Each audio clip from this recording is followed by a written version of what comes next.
Pandemi corona yang melanda seluruh negara bagian di dunia ini mengakibatkan ekonomi dunia terus mengalami ancaman. Hal ini juga berimbas pada pasar saham dan mata uang rupiah Indonesia. Bank Indonesia sebagai pemegang kebijakan moneter Indonesia harus mengambil langkah yang tepat dan akurat agar Indonesia terhindar dari krisis moneter. Berikut langkah kebijakan yang diambil Bank Indonesia dalam 4 strategi Bank Indonesia dalam melawan virus corona.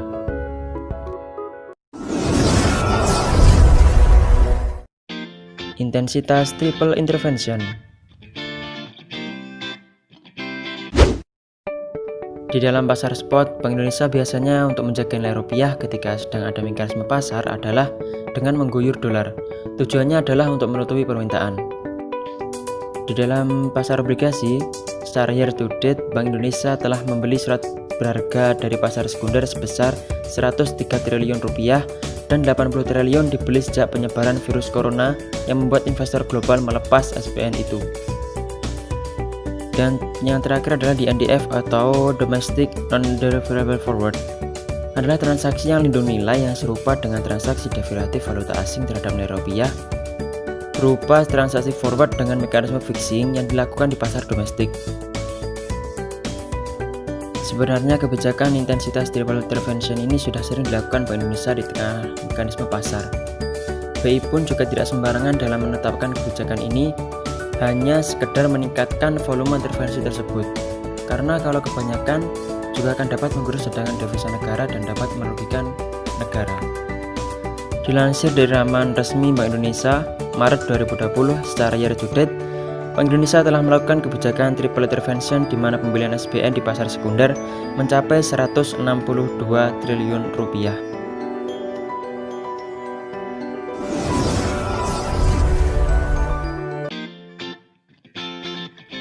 Relaksasi kebijakan di jalur makroprudensial. Bank Indonesia menurunkan rasio giro wajib minimum atau GWM. GWM adalah dana atau simpanan minimum yang harus dipelihara oleh bank dalam bentuk saldo rekening giro yang ditempatkan di Bank Indonesia. Pada kebijakan kali ini, GWM untuk bank umum dan syariah yang semula 8% diturunkan menjadi 4%. Penurunan ini akan meningkatkan likuiditas perbankan sekitar 3,2 miliar US dollar, sekaligus bisa mengurangi tekanan di pasar valuta asing. GWM juga diturunkan sebesar 50 basis point. Akan tetapi hanya ditujukan kepada bank-bank yang melakukan pembiayaan ekspor dan impor. Dan kebijakan ini mulai berlaku 1 Mei 2020. Hal ini dilakukan karena kegiatan ekspor impor juga terhambat karena adanya pandemi corona ini. Bank Indonesia menurunkan satuan bunga acuan pertama kali di tahun ini yang semula 5% pada bulan Oktober 2019 menjadi 4,75% pada bulan Februari 2020.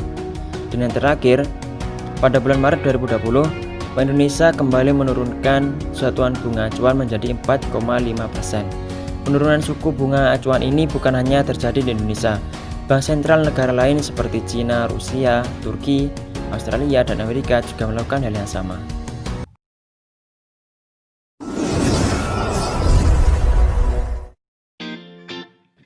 Memperluas underlying transaksi bagi investor asing.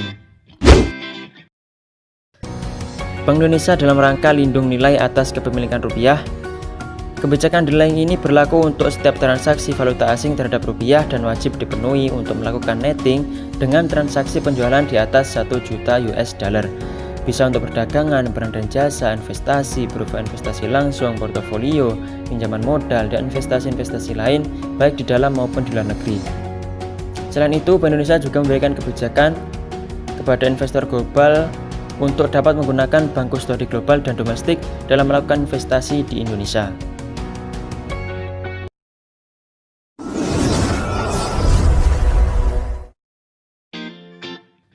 Memperluas penggunaan transaksi pembayaran secara non-tunai.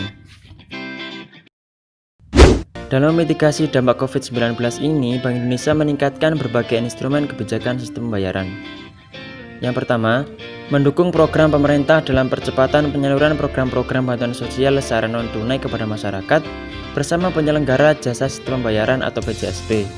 melalui akselerasi elektronifikasi penyaluran program-program sosial pemerintahan, baik program Keluarga Harapan, bantuan pangan non-tunai, Kartu Prakerja, dan Kartu Indonesia Pintar. Yang kedua, meningkatkan sosialisasi kepada masyarakat bersama PJSP agar lebih banyak menggunakan transaksi pembayaran non-tunai, baik melalui digital banking, uang elektronik, dan perluasan akseptasi QRIS. Yang ketiga, melonggarkan kebijakan kartu kredit terkait dengan penurunan batas maksimum suku bunga, nilai pembayaran minimum, dan besaran denda keterlambatan pembayaran, serta mendukung kebijakan penerbit kartu kredit untuk memperpanjang jangka waktu pembayaran bagi nasabah.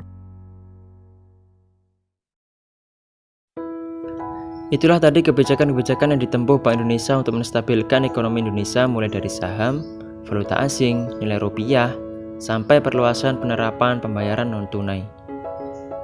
Semoga video ini dapat bermanfaat. Sekian.